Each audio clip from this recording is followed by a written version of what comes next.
We have an Acura RSX 2002 to 2004 headlight build finished up today for a return customer.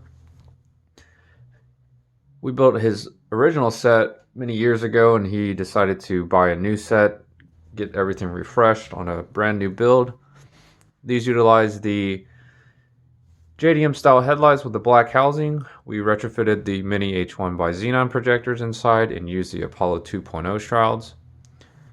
Something new for this time around for the customer was adding your yellow high beam tinting option. So as you can see, the high beam bulbs are permanently tinted yellow. No need for yellow bulbs or anything like that to achieve this look. Now, because he is replacing his old setup, there is no HID kit included here, but our packages do default include a Morimoto HID kit. You can spec out your own build at visionautoworks.com. If you have any questions, give us a call or an email.